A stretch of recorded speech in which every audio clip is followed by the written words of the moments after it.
para não morrer. E aí ele modifica o seu conteúdo, a sua forma, a sua própria função social. Ele deixa de ser aquele veículo nacional, amplo, para começar a se segmentar. Então você vai ter emissoras que vão procurar públicos específicos, diferentes em termos de classe social, diferentes em termos de idade, diferente em termos de interesses. É nessa época também que o rádio precisa baratear os seus custos para ele poder concorrer com esse momento de transição e de concorrência com a televisão. Então, o rádio, nesse momento, é o que a gente chama, na época, de vitrolão.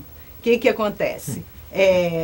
As pessoas começam a valorizar mais a música e aqueles grandes programas de novela, humorismo, cantores, programas de variedades vão morrendo, no sentido que você não tem recursos para manter aquela equipe.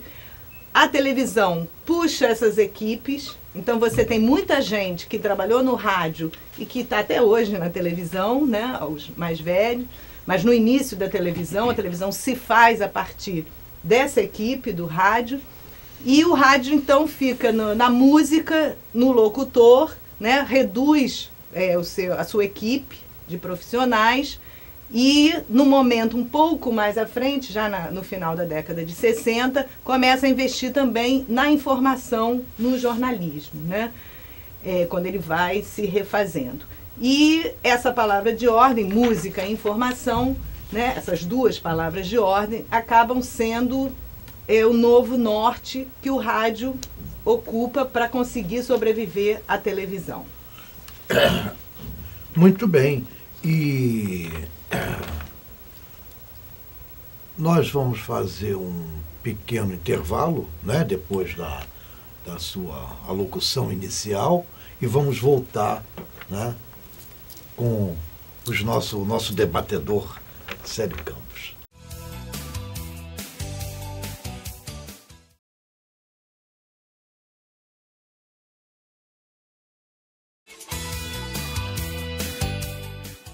Vamos continuar, então, o nosso debate sobre o rádio, especialmente no Brasil, e vamos passar a palavra para o professor Célio Campos.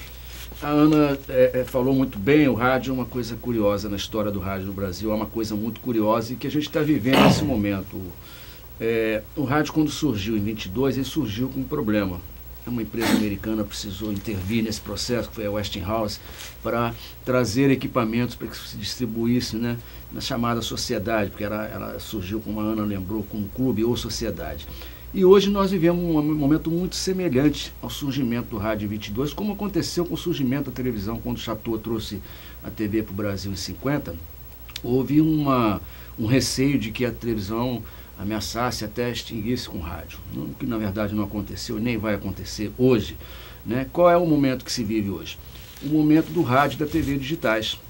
O rádio está não só como instrumento de propagação política. Hitler usou muito rádio, Brizola usou muito rádio na cadeia da legalidade no Sul, né?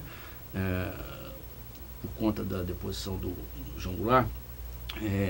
Vargas usou muito bem o rádio, né? Tem até um discurso muito famoso dele em São Januário, no estádio de São Januário, no dia 1º de maio, quando ele se dirigiu aos trabalhadores para fazer vários anúncios, enfim.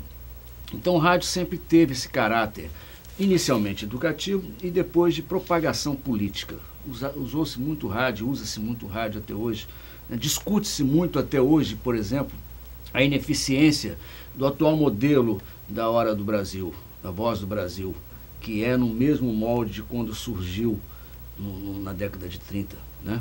Então você vê, a Voz do Brasil hoje está sendo discutida, se dilui aquela hora inteira, se muda esse modelo atual.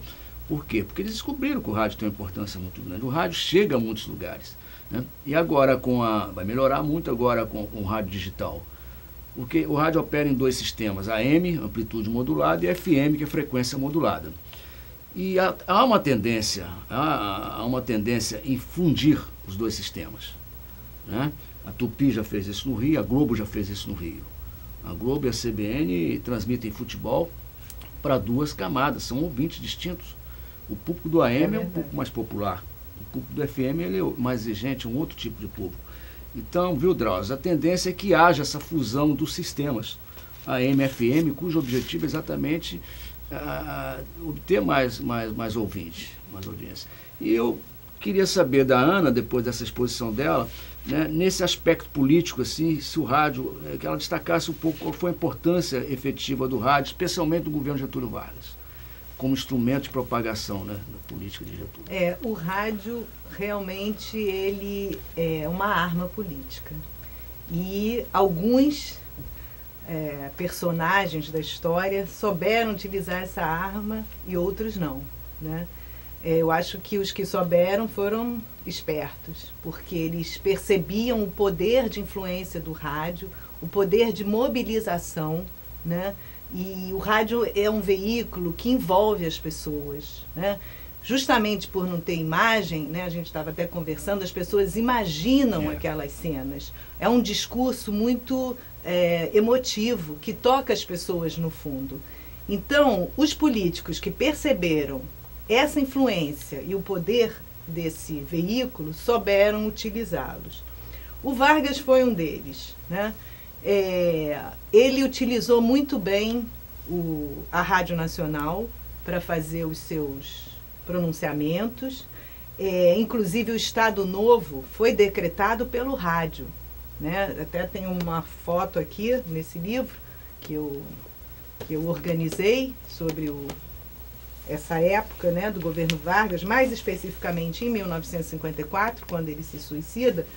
Mas desde 1937, o Estado Novo, ele decreta o Estado Novo numa cerimônia lá no Palácio da República, através do rádio, o rádio transmitindo ao vivo já aquela cerimônia. Então a população soube em tempo real o que estava acontecendo no país. É verdade que também o Estado Novo tem o DIP, a censura, e aí ele controla também a partir da censura. No segundo governo dele, que já é um governo democrático, né, nos anos 50, ele cria Petrobras, ele cria Volta Redonda, né, ele tem uma política de criar grandes empresas estatais, muito através do rádio. A população acompanhava o presidente a partir do rádio. E foi o rádio que, em 1954, deu a notícia do suicídio para a maioria da população. A gente vivia aquele clima tenso, né, de possibilidade de renúncia do presidente, de várias denúncias, e na madrugada do dia 23 para o dia 24 de agosto de 1954, houve uma reunião no Palácio da República, do alto comando, com todos os ministros. Foi uma reunião muito tensa, onde havia a expectativa de que o presidente renunciasse.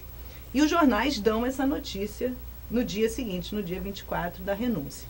No entanto, depois da reunião, quando o presidente vai para o quarto, muitos jornalistas já tinham até ido embora daquela cobertura, houve-se um tiro e foi quando Getúlio deu um tiro no peito e morreu.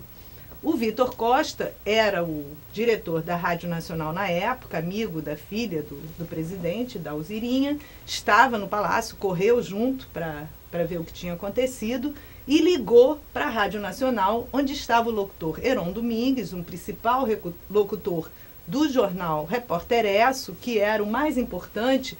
Inclusive, as pessoas só acreditavam nos fatos depois que o Repórter Esso dava a notícia. Então o Vitor Costa liga para o Heron Domingues para dar a notícia. O Heron Domingues era getulista, ele fica muito tenso, nervoso, chora, e em vez de ir para o microfone para dar a informação,